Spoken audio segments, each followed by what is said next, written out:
Hello everyone, welcome to break time classes. इस video में हम जितना भी कृषि से संबंधित जितनी भी इंपॉर्टेंट चीज़ें हैं जो यूपी पीसीएस आरओ या किसी भी एग्जाम में पूछी जा सकती हैं वो इसी वीडियो में कवर हो जाएंगी। और आपको पता ही होगा, अगर आपने प्रीवियस ईयर पेपर्स देखे होंगे तो खास करके आरओ में बहुत सारे क्वेश्चन कृषि से पूछे जाते हैं, तो वो सब भी इसी में कवर हो जाएंगे। तो चलिए शुरू करेंगे। ये सभी नोट्स वगैरह या जितने भी हैंड रिटन नोट्स वगैरह हैं वो सब आपको यूपी पीसीएस आरओ या दोनों के जो कंबाइंड पेड ग्रुप चल रहा है उसमें आपको मिल जाएगा। सभी हैंड रिटन नोट्स आपको उसी में मिलते हैं, जो टेस्ट वगैरह हैं या करंट अफेयर है या पीवाईक्यूज़ हैं, जो कंप्लीट सब्जेक्ट वाइज जो डिटेल में आपको पीवाईक्यूज़ कराए गए हैं वो सब आपको उसी जो है ग्रुप में मिल जाएंगे। इसके अलावा यूपी पीसीएस मेंस का भी आंसर राइटिंग का ग्रुप चल रहा है, जिसमें मेनली कॉपी वगैरह चेक की जाती है। उसको ज्वाइन करने के लिए भी सेम नंबर है। जैसे आप इस पर व्हाट्सएप करेंगे, पूरी डिटेल आपको भेजी जाएगी, उसको पढ़ लीजिएगा और कैसे ज्वाइन करना है, क्या क्या चीज़ें मिलेंगी, सब आपको उसी में मिल जाएगा। तो चलिए शुरू करेंगे। सबसे पहले कुछ चीज़ें जो छोटी छोटी पूछी जाती हैं स्टेटमेंट वाइज, ज़्यादा क्वेश्चन यहाँ से नहीं आते, बस हमको देखना पड़ेगा कि क्या चीज़ें हैं ये क्वेश्चन, क्योंकि यहाँ से बन चुके हैं। तो चक्रीय कृषि क्या होता है? तो जब फसलें चक्र के रूप में बदल बदल कर जब उगाई जाती हैं, एक फसल के बाद दूसरी फसल इस तरह से, तो उसको कहते हैं चक्रीय फसल। इसमें सामान्यतः फसल चक्र में फलीदार पौधों का प्रयोग किया जाता है। जैसे एक फलीदार फसल आएगी, दूसरी बिना फली वाली फसल आएगी। तो फलीदार फसलों का काम होता है कि भूमि में, मिट्टी में नाइट्रोजन स्थिरीकरण करना, तो इसीलिए जो है फसल चक्र का प्रयोग किया जाता है। और फसल चक्र में जो है एक फसल फलीदार वाली होती है, अगली वाली, तो इस तरह से जो है नाइट्रोजन स्थिरीकरण का ये काम करती है भूमि में। नेक्स्ट यहाँ पर रिले कृषि क्या होता है कि जब एक फसल खड़ी रहे उसके ठीक पहले दूसरी फसल बोई जाए तो इसको कहते हैं रिले कृषि। जैसे रिले रेस होता है जिसमें आप दौड़ते हुए आते हैं और एक व्यक्ति जो है अपना रिले ट्रांसफ़र करता है दूसरे को और दूसरा दौड़ना चालू कर देता है, उसी को कहते हैं रिले कृषि। उसी तरह से ये भी है। नेक्स्ट यहाँ पर मिश्रित सस्यन, एक कृषि भूमि पर कई फसलों को मिश्रित करके जब उगाया जाता है तो इसको कहते हैं मिश्रित सस्यन। एक ही भूमि पर कई फसल उगाई जा रही है तब होगा मिश्रित सस्यन। फिर कृषि उत्पादकता क्या है? तो उत्पादकता से मतलब होता है कि प्रति हेक्टेयर में कितना जो है उत्पादन हो रहा है खेती का, तो उसको कहेंगे कृषि उत्पादकता। उस क्षेत्र की कितनी उत्पादकता है पर हेक्टेयर में वो मापी जाती है मतलब। फिर कृषि दक्षता क्या है? तो कम निवेश में कितना अधिक उत्पादन हो रहा है, कार्य क्षमता कितनी है, उत्पादकता के साथ साथ लाभप्रदता कितनी है, कितने कम निवेश में कितना ज़्यादा उत्पादन होता है, उसी को कहते हैं कृषि दक्षता। फिर द्विफसली कृषि क्या होता है? तो चक्रीय विधि से जब साल में 2 फसल उत्पादित की जाती है तो उसको कहते हैं द्विफसली कृषि। बहुफसली में 3 या अधिक फसलें उगाई जाती हैं चक्रीय विधि से ही। फिर प्रति छोड़ना क्या मतलब होता है? तो प्रति छोड़ा जाता है उर्वरता को पुनः प्राप्त करने के लिए। लगभग 3-4 साल के लिए खेत को खाली छोड़ देता है इंसान, मतलब किसान जो है, तब उसको कहते हैं प्रति छोड़ना, लगभग 3-4 साल के लिए। और किस लिए छोड़ा जाता है? उर्वरता पुनः प्राप्त करने के लिए। सस्य गहनता क्या होता है? तो कृषि भूमि का अधिकतम उपयोग जब सुनिश्चित हो सके, जितना ज़्यादा उसका अधिकतम उपयोग होगा उसी को सस्य गहनता कहा जाएगा। इसका फॉर्मूला ज़्यादातर एग्जाम में पूछा जाता है कि निम्न में से सस्य गहनता क्या है, तो यही फॉर्मूले दिए रहते हैं। बहुत बार ये क्वेश्चन नहीं पूछा गया, फिर भी आया है ये क्वेश्चन। तो कुल बोया गया क्षेत्र अपान वास्तविक क्षेत्र, कृषि क्षेत्र इंटू 100। नीचे वास्तविक कृषि क्षेत्र रहेगा, ऊपर जो है कुल बोया गया क्षेत्र रहेगा, वही जो है 100 से मल्टीप्लाई कर दिया जाएगा, तब वो कृषि जो है सस्य गहनता आ जाएगी। तो ये जो है फॉर्मूला याद रखिएगा, नीचे वास्तविक कृषि क्षेत्र रहता है। तो ये इतनी चीज़ें हैं जो स्टेटमेंट वाइज पूछी जाती हैं। और इस तरह की जो स्थानांतरित कृषि होती है, जैसे हमारे यहाँ उत्तर पूर्वी भारत में जो है झूम कृषि होती है, जंगल को काट कर कृषि की जाती है, फिर आगे के जंगल को काट के कृषि की जाती है, तो इसको झूम कृषि कहते हैं। वैसे विश्व में अलग अलग देशों में अलग अलग नाम से इसको जाना जाता है। यूपी पीसीएस में मैचिंग में लगभग हर साल, कभी कभी 1 आध साल छोड़ के या अगले साल, लगभग जो है हर साल आपको ये क्वेश्चन मिलेगा। प्रीवियस ईयर उठा के देखेंगे तो कृषि और उससे संबंधित देशों को मैच करने को आता है। तो चेन्ना कृषि कहाँ पर की जाती है? श्रीलंका में। मिल्पा कृषि युकाटन और ग्वाटेमाला जो मध्य अमेरिकी देश है वहाँ पे की जाती है। चेन्ना याद रखिएगा, मिल्पा भी याद रखिएगा, पूछा जा चुका है। फिर रे कृषि वियतनाम और लाओस में की जाती है। अब दोनों में से एक ही हो सकता है, मिले वियतनाम मिले या लाओस मिले या दोनों मिले, तो रे कृषि इसी एरिया में की जाती है, दोनों बगल बगल ही देश हैं। फिर टावी कृषि मालागासी में की जाती है। लेदांग कृषि जो है जावा और मलेशिया में की जाती है। लेदांग कहाँ पर की जाती है? जावा और मलेशिया, इंडोनेशिया। हो सकता है आपको इंडोनेशिया जावा की जगह दिख जाए, क्योंकि जावा जो है इंडोनेशिया का ही द्वीप है, तो लेदांग कृषि वहीं की जाती है। तमराई कृषि जो है थाईलैंड में की जाती है। तुंगिया कृषि पूछी जा चुकी ये भी, तो ये म्यांमार में की जाती है, तुंगिया कृषि म्यांमार। रोका कृषि भी पूछा जा चुका है, ब्राज़ील में की जाती है। कोनुको कृषि जो है ये वेनेजुएला में की जाती है, कोनुको। मसोले कृषि जो है कांगो में की जाती है, मसोले कांगो में की जाती है। कैंगिन जो है फिलीपींस में खेती की जाती है। लोगन दक्षिण अफ्रीका में की जाती है। इसको आप एग्जाम के पहले एक बार जरूर रिवाइज कर लीजिएगा क्योंकि क्वेश्चन यहाँ से बनेगा। कौन कौन सा इसमें पूछा जा चुका है? चेन्नई श्रीलंका, मिल्पा युकाटन और ग्वाटेमाला, रे वियतनाम और लाओस, यहाँ पर लेदांग भी पूछा जा चुका है, जावा और मलेशिया, तुंगिया भी पूछा जा चुका है, म्यांमार तुंगिया। उसके बाद जो है रोका जो है ब्राज़ील की खेती, ये भी पूछा जा चुका है। कोनुको वेनेजुएला की है, ये भी पूछा जा चुका है। फिर आता है मसोले कांगो की है, ये भी पूछा जा चुका है। तो ये बहुत इंपॉर्टेंट है, रिपीट करेगा। नेक्स्ट यहाँ पे बात करेंगे भारत में जो स्थानांतरित कृषि होती है, जैसे झूम कृषि उत्तर पूर्वी भारत में की जाती है, इसी को दीपा कृषि कहते हैं, जो कि छत्तीसगढ़ के बस्तर एरिया में होती है, ये भी पूछा जा चुका है। जिस टाइम ये क्वेश्चन आया था बहुत लोगों का ये क्वेश्चन गलत था। दीपा जो है ये छत्तीसगढ़ बस्तर वाले एरिया में की जाती है। पोडू कृषि आंध्र प्रदेश में की जाती है। कुमारी कृषि जो है केरल की है। बत्रा कृषि दक्षिण पूर्वी राजस्थान की, कभी कभी ये दक्षिण पूर्वी नहीं लिखा रहेगा, केवल राजस्थान लिखा रहेगा, ये उत्तरी राजस्थान इस तरह से आ जाएगा तब गलत हो जाएगा। बत्रा कृषि दक्षिण पूर्वी राजस्थान में की जाती है। बेवार और डहियार कृषि बुंदेलखंड मध्य प्रदेश वाले एरिया, मध्य प्रदेश वाले बुंदेलखंड में की जाती है। बुंदेलखंड जो है उत्तर प्रदेश और मध्य प्रदेश दोनों में फैला हुआ है, आपको पता होगा। तो बेवार और डहियार कृषि जो है मध्य प्रदेश में की जाती है। फिर जारा और एरका कृषि दक्षिण भारतीय राज्यों में की जाती है। कमान विंगा धावी ये उड़ीसा की कृषि, धावी पूछा जा चुका है कहाँ की है? उड़ीसा की है। कमान और विंगा भी उड़ीसा की है। तो ये सब मोस्ट इंपॉर्टेंट है। कुमारी कृषि भी पूछा जा चुका है। कुमारी कृषि कहाँ की है? केरल की है। पोडू कहाँ की है? आंध्र प्रदेश की। दीपा छत्तीसगढ़ की। बहुत इंपॉर्टेंट है ये क्वेश्चंस। नेक्स्ट यहाँ पे कुछ चीज़ें जैसे पूछा जाता है निम्न में से कौन सा युग्म सुमेलित नहीं है। तो ट्रोफोफाइट क्या होते हैं? तो उष्णकटिबंधीय क्षेत्र में जो वन और घास उगाए जाते हैं, वनस्पतियाँ उगाई जाती हैं, उनको ट्रोपोफाइट कहते हैं। उष्णकटिबंधीय वाले क्षेत्रों को में जो वनस्पतियाँ होती हैं उनको ट्रोपोफाइट कहा जाता है। और हाइड्रोफाइट किसको कहते हैं? तो जल के ऊपरी सतह पर उगने वाली वनस्पतियों को हाइड्रोफाइट कहते हैं। हाइग्रोफाइट किसको कहते हैं? तो अधिक आर्द्रता वाले क्षेत्रों में पाई जाने वाली वनस्पतियों को हाइग्रोफाइट कहते हैं। हाइग्रो और हाइड्रो में इतना डिफरेंस है कि हाइड्रो है जल वाली और हाइग्रो है आर्द्रता वाली। जेरोफाइट कौन सी वनस्पतियां होती हैं? तो उष्णकटिबंधीय मरुस्थल क्षेत्रों में पाई जाने वाली वनस्पतियों को जेरोफाइट कहते हैं। मरुस्थलीय क्षेत्रों में उगती हैं ये। फिर मेसोफाइट क्या है? तो ये टैगा वनस्पतियां होती हैं जो ध्रुवों से थोड़ा पहले होती हैं। मेसोफाइट शीतोष्ण कटिबंधीय क्षेत्रों में पाई जाती हैं, ये टैगा वनस्पतियां होती हैं। क्रायोफाइट टुंड्रा वनस्पतियां होती हैं, ध्रुवों वाली। काई और लाइकेन इसी के अंतर्गत आता है। टुंड्रा वनस्पतियों के अंतर्गत क्रायोफाइट वनस्पतियां होती हैं ये। फिर हेलोफाइट क्या होता है? तो नमकीन मिट्टी में जो वनस्पतियाँ उगती हैं, जैसे मैंग्रोव जो क्या है? हेलोफाइट है ये, नमकीन पानी में उगता है, नमकीन मिट्टी में उगता है। लिथोफाइट क्या है? तो लिथोफाइट कठोर चट्टानों पर जो उगने वाली वनस्पतियाँ होती हैं उनको लिथोफाइट कहा जाता है। और मरुस्थल में उगने वाली जेरोफाइट कहलाती हैं और कठोर चट्टान वाली लिथोफाइट कहलाती हैं। पायरोफाइट क्या है? तो ये जो है अग्नि प्रतिरोधी वनस्पतियाँ होती हैं, खासकर ये सवाना क्षेत्रों में उगती हैं पायरोफाइट्स। और जब जंगल में आग वगैरह लगती है तो उसको रोकने का भी काम ये पायरोफाइट वनस्पतियाँ करती हैं। आगे बात करेंगे पोमोलॉजी क्या होता है? तो फल विज्ञान को कहते हैं पोमोलॉजी। विटीकल्चर अंगूर की खेती को कहा जाता है। ये सब मोस्ट कॉमन है, हर एग्जाम में आता है ये सब। पिसीकल्चर जो है ये मछली पालन से संबंधित है। सेरीकल्चर रेशम पालन से संबंधित है। वर्मी कल्चर केचुआ पालन से संबंधित है। फिर एरीपोनिक क्या है? तो पौधों को हवा में उगाना एरीपोनिक कहलाता है। सिल्वीकल्चर भी पूछा जा चुका है, तो वन संवर्धन से संबंधित है सिल्वीकल्चर, जो लकड़ी वगैरह का काम होता है उसको सिल्वीकल्चर कहते हैं। एपीकल्चर क्या है? तो मधुमक्खी पालन से संबंधित है। मोरीकल्चर रेशम कीट से जो शहतूत की खेती होती है, मतलब रेशम कीट उत्पादन के लिए जो शहतूत की खेती की जाती है उसको मोरीकल्चर कहते हैं। फिर ओलेरीकल्चर क्या है? तो सब्जियों की खेती से संबंधित है ओलेरी कल्चर। ये कई बार ये सब चीज़ें पूछी जा चुकी है।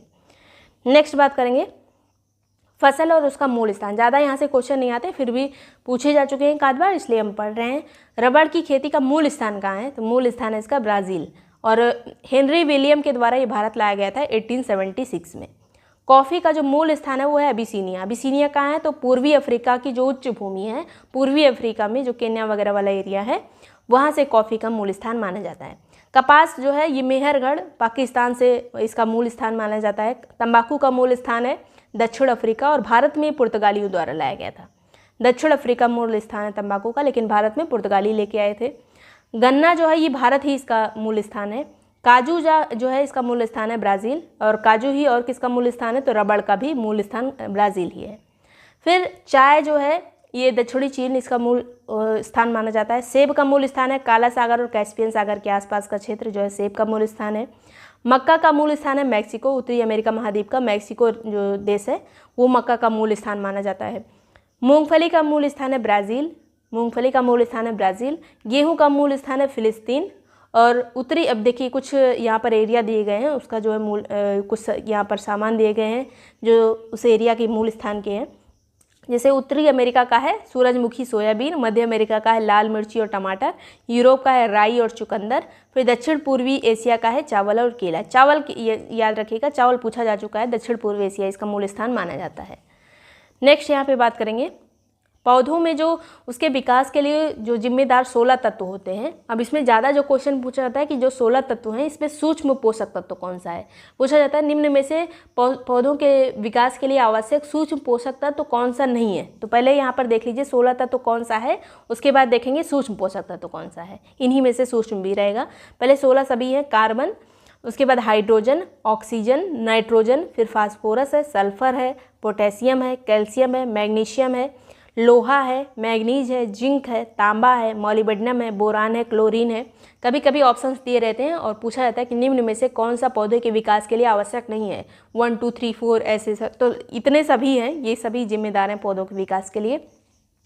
अब इन्हीं में से पूछा जाता है इनमें से कौन से सूक्ष्म पोषक तत्व हैं। तो इसमें लोहा, मैग्नीज, जिंक, तांबा, मॉलिब्डेनम, बोरान और क्लोरीन, ये सूक्ष्म पोषक तत्व हैं जो पौधों के विकास के लिए आवश्यक होते हैं। जरूर याद रखिएगा, इन्हीं में से क्वेश्चन आ जाता है।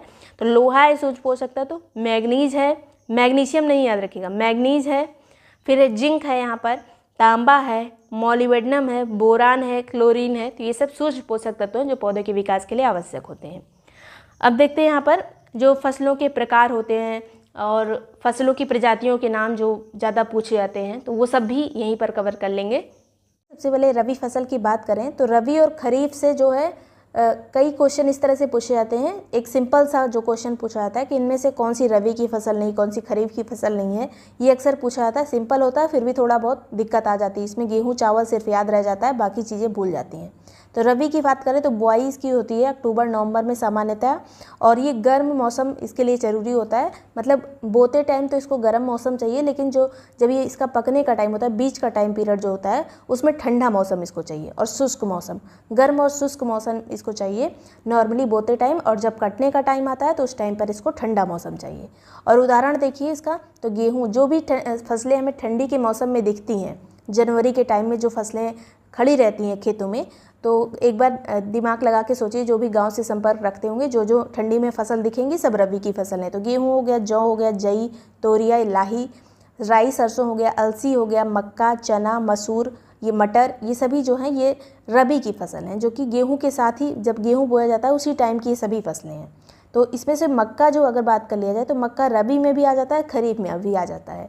ये सब उत्तर भारत की बात हो रही है। किसी किसी जगह पे अगर साउथ की बात करें तो कोई कोई ऐसा स्टेट रहता है जहाँ पे उसकी मौसम की कंडीशन थोड़ा सा अलग रहती है। तो कोई कोई खेती जो है कहीं के लिए वो रबी में आ जाती है, कहीं के लिए खरीफ में आ जाती है, कहीं के लिए जायद में आ जाती है। लेकिन बेसिकली अगर यूपी की बात करें तो यही जो बेसिक फसलें हैं जो कि रबी के मौसम में बोई जाती हैं। आगे बात करेंगे खरीफ की, तो इसकी बुआई जो है जून जुलाई में होती है और इसमें तापमान बहुत ज़्यादा होना चाहिए, तापमान उच्च होना चाहिए। और आर्द्रता की बात करें तो आर्द्रता ज़्यादा होनी चाहिए, मतलब इसको बारिश ज़्यादा चाहिए। अभी जो हमने रबी की फसल देखी थी इसमें बारिश की बहुत कम ज़रूरत रहती है रबी की फसलों में, लेकिन खरीफ की फसलों में ये बारिश ज़्यादा मांगता है। लगभग 150 सेंटीमीटर से ज़्यादा इसमें बारिश की ज़रूरत होती है। और इसका एग्जाम्पल क्या क्या है, तो धान की फसल है, ज्वार है, बाजरा है, मूंग है, मूंगफली है, गन्ना, सोयाबीन, उड़द, तूर की दाल यानी अरहर की दाल, तो जूट हो गया, कपास हो गया, ये सभी जो है ये खरीफ की फसल में आ जाते हैं। इनमें से जो ये मूंग वगैरह है, मूंग है, ये जो कभी कभी मूंग और उड़द को जो है जायद की फसल के साथ भी रखा जाता है, लेकिन नॉर्मली ये खरीफ की फसल में ही आएंगे। जायद की फसलों की बात करें तो दोनों के बीच वाला जो टाइम पीरियड होता है उसमें जायद की फसलें बोई जाती हैं। जैसे अभी गर्मी की बात करें तो इस टाइम पे जायद की फसलें होंगी, लगभग सभी खेत खाली होंगे, लेकिन तरबूज हो गया, खरबूजा हो गया, खीरा, ककड़ी इस टाइम पे खूब मार्केट में आ रहे हैं, तो ये सब खेतों में दिखेंगे। खेतों में ये नहीं, मतलब जो तरबूज और खरबूजा जो है नदियों के किनारे जहाँ रेत होती है वहाँ पर ज़्यादा पाए जाते हैं। तो इस तरह की खेती जो है इस टाइम पे हो रही है, जो गर्मी में हमें हेल्प करती है। हमारे जो भगवान ने भी इस तरह से फसलें बनाई हैं कि जिस मौसम में जिसकी ज़रूरत होती है वही पैदावार भी वही होती है। तो जायद की फसलों में ये सभी पैदावार होती है। आगे बात करेंगे गेहूं के बारे में पूछ लिया जाता है तो गेहूं को हम यहाँ पे गेहूं और धान को डिटेल में पढ़ना पड़ेगा। गेहूं की बात करें तो किस कुल से संबंधित है, तो ग्रेमिनी कुल से संबंधित है, या फिर घास कुल भी लिखा मिल सकता है, तो ग्रेमिनी कुल से संबंधित है गेहूं। जलवायु इसको चाहिए उष्णकटिबंधीय जलवायु में ज़्यादा पाया जाता है गेहूँ। तापमान इसको 10 से 25 सेंटीग्रेड तक चाहिए सिर्फ, मतलब गर्मियों में जब इसके पकने का टाइम होता है, मेन टाइम जिसमें ज़्यादा समय तक ही रहता है, तो उस टाइम पे ठंडी पड़नी चाहिए। औसत वर्षा कितनी होनी चाहिए, तो 80 सेंटीमीटर लगभग, ज़्यादा वर्षा इसको नहीं चाहिए। वैज्ञानिक नाम इसका है ट्रिटिकम एस्टिवम। ट्रिटिकम एस्टिवम जो है इसका वैज्ञानिक नाम है। इसमें गुणसूत्रों की संख्या कितनी होती है, तो 42 इसमें गुणसूत्र होते हैं। अब कुछ फसलें हैं जो मतलब जो गेहूं की प्रजातियां हैं, यहाँ पे प्रजातियां सभी देख लेंगे। तो ट्रिटिकम कॉम्पैक्टम है, ट्रिटिकम स्पैरोकम है। ये प्रजातियां जो है मोहनजोदड़ो खुदाई के दौरान भी मिली थी, यही प्रजातियां मिली थी गेहूं की जो मोहनजोदड़ो खुदाई में भी मिली थी। इसके अलावा अन्य कुछ प्रजातियाँ जैसे सोनारा 64 है। ट्रिटिकेल गेहूँ, ट्रिटिकेल गेहूँ क्या है, तो ये गेहूँ और सरसों की क्रॉस प्रजाति जो संकर प्रजाति कहा जाता है, क्रॉस ब्रीडिंग करा के जो उत्पन्न होती है, तो ट्रिटिकेल गेहूँ है ये। राज 3077, ये राज 3077 उस क्षेत्र में बुआई होती है इस गेहूँ की जहाँ पे देर से बुआई की जाती है। फिर है मैक्रोनी गेहूँ। मैक्रोनी वो गेहूँ होता है जहाँ पे सिंचाई की सुविधा कम होती है, इसमें मतलब वो ऐसे क्षेत्र में बोया जाता है जहाँ पे पानी की उपलब्धता कम होती है। और इसके अलावा यही मैक्रोनी गेहूँ हुई है जिससे सूजी बनती है, यानी रवा का निर्माण जो किया जाता है, रवा जो बनता है इसी गेहूँ से बनता है। फिर आता है इमर गेहूँ। ये इमर गेहूँ जो है दक्षिण भारत के क्षेत्र में बोया जाता है। आगे बात करेंगे कुछ अन्य प्रजातियाँ, सभी गेहूँ की ही प्रजातियाँ हैं। तो सोनालिका हो गई, कुंदन, कल्याण, ये सभी बहुत पूछा जाता है एग्जाम में, ये चावल की है, गेहूँ की है या किसी अलग चीज़ की है। तो यहाँ पर सोनालिका हो गया, कुंदन हो गया, कल्याण, अर्जुन, सोना, गिरजा गोमती, ये गिरजा गोमती है, प्रभानी, चंद्रिका, भवानी, कंचन, मालवीय, भालिया, यही सभी जो प्रजातियाँ हैं ये सभी गेहूं की प्रजातियाँ हैं। इसके अलावा ICAR के द्वारा जो भी प्रजाति विकसित की जाती है उसके नाम में पूषा लगा होगा। तो पूषा सिंधु गंगा जो है ये ICAR की प्रजाति है। नीलगिरी खापड़ी है, इसके अलावा पूषा मालवी है, ये सभी गेहूं की ही प्रजातियां हैं। एक आती है पूषा बेकर। पूषा बेकर से बिस्किट बनाया जाता है, बेकर से हो गया बिस्किट, यहाँ पे पूषा बेकर का यूज जो है बिस्किट बनाने में किया जाता है। अगर पूछा जाए कि गेहूं में कौन सा प्रोटीन पाया जाता है, तो ग्लूटीन इसमें पाया जाता है।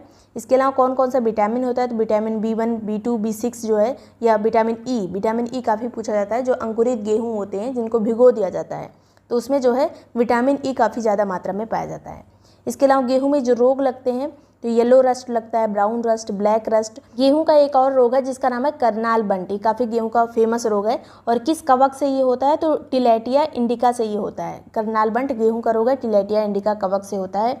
इसके अलावा गेहूं का मामा किसको कहा जाता है, तो फ्लेरिस माइनर को गेहूं का मामा कहते हैं। इसको एक तरह का खरपतवार होता है। इसको ख़त्म करने के लिए किसका यूज़ किया जाता है, तो एक खरपतवार नाशी होता है जिसका नाम है आइसोप्रोट्यूरान का यूज़ करते हैं गेहूं का मामा को हटाने के लिए। एक खरपतवार है उसको हटाने के लिए।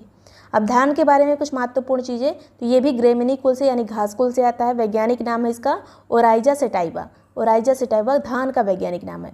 किस जलवायु में होता है, तो उष्णकटिबंधीय जलवायु में ज़्यादा पाया जाता है। तापमान इसको 24 से 25 सेंटीग्रेड तक तापमान चाहिए, इससे ज़्यादा भी बढ़ सकता है। औसत वर्षा की बात करें तो वर्षा इसको ज़्यादा चाहिए, 150 सेंटीमीटर से ज़्यादा इसको वर्षा चाहिए। इसके अलावा इसमें जो है नाइट्रोजन की पूर्ति पूरी होनी चाहिए, फास्फोरस की होनी चाहिए और पोटेशियम। तो NPK इसके लिए सबसे ज़्यादा आवश्यक तत्व होते हैं जो खनिज मृदा में होने चाहिए। इसके अलावा जैव उर्वरक के रूप में क्या यूज़ किया जाता है धान में, अभी ये क्वेश्चन पूछा गया था UP PCS में भी। एजोला के बारे में पूछा गया था कि धान के खेत में कौन सा जैव उर्वरक यूज़ किया जाता है, तो एजोला जो है इसको यूज़ करते हैं। और नील हरित शैवाल का भी इसमें यूज़ किया जाता है। इसके अलावा संकर धान जो क्रॉस ब्रीडिंग करके जो धान बनाया गया था वो सबसे पहले कहाँ पर बनाया गया था, तो चाइना में। अगला यहाँ पे बात करेंगे धान उत्पादन की कुछ अलग अलग विधियाँ होती है, अलग अलग जो जगह यूज़ की जाती हैं। तो जापान और फिलीपींस में यूज़ की जाती है दापोग विधि। दापोग विधि में जो है 12 से 14 दिन में इसमें पौधा तैयार हो जाता है, जल्दी पौधा इसमें तैयार हो जाता है। और बीज की मात्रा भी इसमें ज़्यादा लगती है, ज़्यादा पास बीज करके जल्दी इसमें पौधरोपण हो जाता है। रोपाई विधि एक होती है जिसमें पानी भर के हमारे यहाँ अक्सर जो यही वाली विधि अपनाई जाती है, रोपाई विधि। आगे बात करेंगे श्री विधि एक होती है। श्री विधि में खर्चा जो है कम आता है, उपज अधिक होती है। इसमें एक एक पेड़ को एक एक जगह पे ऐसे लगाते हैं, तो श्री विधि जो है जो पेड़ को सीधे लगाया जाता है श्री विधि में। इसके अलावा पश्चिम बंगाल में जो है धान की खेती वर्ष में 3 बार की जाती है। चावल की फसल जो है वर्ष में 3 बार उगती है पश्चिम बंगाल में। अभी कौन कौन सी फसलें हैं जो पश्चिम बंगाल में उगाई जाती हैं, तो एक का नाम है औस, दूसरे का अमन, तीसरे का बोरो। औस जो है ये सितंबर अक्टूबर में होती है, अमन जाड़े के टाइम पे, और बोरो जो है ये गर्मी के टाइम पे होती है पश्चिम बंगाल में। अब जहाँ पे वर्षा ज़्यादा होगी वहीं पे धान की फसल ज़्यादा होगी, तो पश्चिम बंगाल जो है ये नंबर 1 पे आता है धान की फसल में। सेकंड पे हमारा उत्तर प्रदेश आता है। अगर टोटल मतलब धान की फसल की बात करें, ये कृषि आर्थिकी डेटा में हमने पूरा कवर किया हुआ है कौन से स्टेट में क्या चीज़ ज़्यादा होता है। तो इसमें धान की बात करेंगे तो नंबर 1 पे पश्चिम बंगाल आता है, सेकंड पे यूपी आता है, थर्ड पे पंजाब आता है। अगर गेहूं की बात करेंगे तो गेहूं में उत्तर प्रदेश पहले नंबर पर है, और सेकंड पे जो है मध्य प्रदेश आता है, थर्ड पे पंजाब आता है। पंजाब तीनों में तीसरे नंबर पर है। आगे बात करेंगे धान की प्रमुख जो प्रजातियां हैं कौन कौन सी हैं। तो पहली यहाँ पे जो पहली बौनी प्रजाति जो डॉर्फ प्रजाति पहली बोई गई थी वो थी जया प्रजाति। इसके अलावा साकेत है, गोविंद, कावेरी, रत्ना है, ये सभी धानी की प्रजातियाँ हैं। फिर सरजू है, मसूरी है, मंसूरी जिसको कहते हैं, पूसा 33 है, पूसा सुगंधा है, जमुना है धान की प्रजाति, करुणा है, पद्मा है, हंसा है, जगन्नाथ है, माही, कृष्णा, DDR 45, ये सभी जो हैं धान की प्रजातियां हैं जो मेनली यही पूछी जाती हैं एग्जाम में। आगे बात करेंगे अगर धान को मतलब चावल को ज़्यादा धो दिया गया तो कौन सी उसमें विटामिन नष्ट हो जाती है, तो विटामिन B इसमें नष्ट होती है। आगे बात करेंगे धान में कौन कौन से रोग लगते हैं, तो खैरा रोग लगता है, और ये किसकी कमी से होता है, तो जिंक की कमी से होता है खैरा रोग। और धान का जो खरपतवार नाशी होता है, किस चीज़ को यूज़ करते हैं खरपतवार नाशी के रूप में धान में, तो प्रोपेनिल को यूज़ करते हैं। प्रोपेनिल, इसको स्टेम 32 भी कहा जाता है, इस नाम से ही बिकता है। इसके अलावा क्यूटाक्लोर भी होता है जो मैचिटी नाम से बिकता है, मैचिटी वेजिलिस। आगे बात करेंगे कुछ मक्के की प्रजाति हैं यहाँ पर, तो मक्के की प्रजाति में आएगा D941 प्रकाश, विवेक शंकर, गंगा 5 पार्वती, हिम 129, राजेंद्र हाइब्रिड, शक्तिवन, माही कंचन, किरण, जवाहर मक्का, शक्तिमान, प्रभात, स्वीट कॉर्न, माधुरी, ये सभी जो है इसको बार बार पढ़ना पड़ेगा। इसको हम क्विज़ के माध्यम से भी कर लेंगे, अगर आप ग्रुप ज्वाइन करते हैं तो उसमें क्विज़ के लिए एक अलग ग्रुप बनाया गया है, उससे भी कर लेंगे। तो ये सभी जो है बार बार आपको रिवाइज़ करना पड़ेगा, और एक बार अगर आप पढ़ेंगे इसको बोल के पढ़ेंगे, अगर मतलब अपने आप से अपनी आवाज़ सुनेंगे कान में तो जल्दी ये चीज़ें याद हो जाएंगी।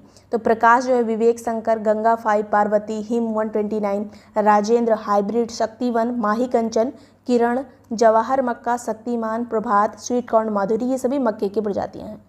आगे बात करेंगे आम की जो प्रजातियां हैं, तो अल्फांसो आम जो कि महाराष्ट्र में पाया जाता है, इसको आम का राजा कहा जाता है। सिंदूरी आम आंध्र प्रदेश में होता है। सफ़ेदा की बात करें तो ये आंध्र प्रदेश और तमिलनाडु में सफ़ेदा आम होता है। मैंगो शेक इसी से बनता है, जो बड़े बड़े आम आते हैं। तोतापरी आम जो आंध्र प्रदेश में होता है, माजा और फ्रूटी में इसका यूज़ किया जाता है। फिर आता है लंगड़ा आम जो उत्तर प्रदेश और बिहार में पाया जाता है और हरे रंग का होता है। चौसा आम उत्तर प्रदेश का है, पीला और रसदार आम होता है ये। दशहरी आम यूपी का सबसे मशहूर आम है, पीला और हरे रंग का होता है। कुछ अन्य आम के प्रकार हैं जैसे रतौल हो गया, राम केला, आम्रपाली, मल्लिका। तो आम की प्रजातियाँ काफ़ी इंपॉर्टेंट है। अगर फलों की बात करें तो फलों में पूरे इंडिया में नंबर 1 पे है आंध्र प्रदेश। नेक्स्ट बात करेंगे अमरूद की प्रजातियाँ, तो L40 जो है अमरूद की प्रजाति है। इलाहाबाद सफ़ेदा, ललित और संगम और सेब रंगी, इससे कई बार क्वेश्चन पूछा जा चुका है ललित से, तो ललित अमरूद की प्रजाति है, संगम भी अमरूद की है, सेब रंग भी अमरूद की है। आंवला की बात करें तो NA6 है, NA7 है, NA10 है, कंचन, लक्ष्मी 52। जो इस तरह के नाम होते हैं ये कम पूछे जाते हैं, जो इस तरह के नाम होते हैं मतलब सीधे सीधे जो नाम होता है वो ज़्यादा पूछा जाता है। लीची की बात करें तो गुलाब सुगंध, शाही कलंकतिया। इसके अलावा बेल में NB5 आएगा, NB9, CISHP1, इसके बाद B2, ये सभी जो बेल की प्रजातियाँ हैं। केला में TC केला, G9। आगे बात करेंगे पपीता की, तो पूषा स्वादिष्ट, पूषा महिमा, Mayuri, CO3, CO4, Surya, red lady important है, रेड लेडी पपीते की प्रजाति मधुर है। गेंदा में पूषा नारंगी आ जाएगा, पूषा बसंती और जाफरी। रजनीगंधा की प्रजाति यहाँ पर वैभव है, सुवासिनी, स्वर्ण रेखा, रजत रेखा। अगला यहाँ पर हल्दी की प्रजाति, तो हल्दी की प्रजाति में राजेंद्र आएगा, सोनिया आएगा, राजेंद्र हो गया, सोनिया, आज़ाद हल्दी, वल्लभ प्रिया इंपॉर्टेंट है, रोमा इंपॉर्टेंट है, वल्लभ प्रिया, रोमा, राजेंद्र, सोनिया, आज़ाद हल्दी। मिर्च की बात करें तो इंदिरा मिर्च आती है, उजाला मिर्च, परिहाट, महाज्वाला, दिव्य ज्योति, अनमोल, उल्का, ये सभी मिर्च की प्रजातियाँ हैं। लहसुन पहले पूछा जा चुका है, G1, G50, G282, G323, मतलब G से जो भी शुरू होगा वो लहसुन है, समझ लीजिए। गार्लिक हो गया G से। नेक्स्ट बात करेंगे अदरक की, तो सुप्रभा हो गया, NGC6 हो गया, वर्धा, बरुआ सागर लोकल, ये अदरक का नाम है, बरुआ सागर लोकल। इसके बाद आता है जामदानी गुलाब, ये नूरजहाँ और रानी साहिब। जामदानी गुलाब जो है नूरजहाँ इसकी प्रजाति है और रानी साहिब इसकी प्रजाति है। टमाटर भी पूछा जाता है काफ़ी, तो अर्का विकास इसकी प्रजाति है।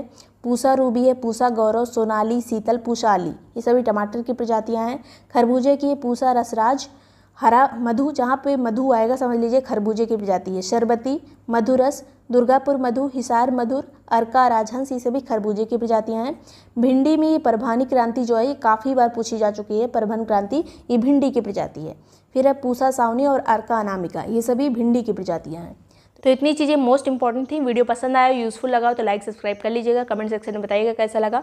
ये सभी नोट्स वगैरह के लिए आप यूपी पीसीएस आरओ यारो दोनों का कंबाइन ग्रुप, कोई भी ग्रुप ज्वाइन कर सकते हैं। जो नंबर दिया है इसे व्हाट्सएप करके ग्रुप की डिटेल्स ले सकते हैं। सभी नोट्स, सभी जो करंट अफेयर वगैरह, जो टेस्ट वगैरह है, PYQ से सब आपको वहीं पर मिलेंगे। इसके अलावा यूपी पीसीएस मेंस का जो आंसर राइटिंग का ग्रुप चल रहा है उसको ज्वाइन करने के लिए भी सेम नंबर है, इस पर व्हाट्सएप करेंगे तो आपको डिटेल भेज दी जाएगी कुछ ही देर में, और उसको पढ़ के आप ज्वाइन कर सकते हैं। Thank you so much watching break time classes.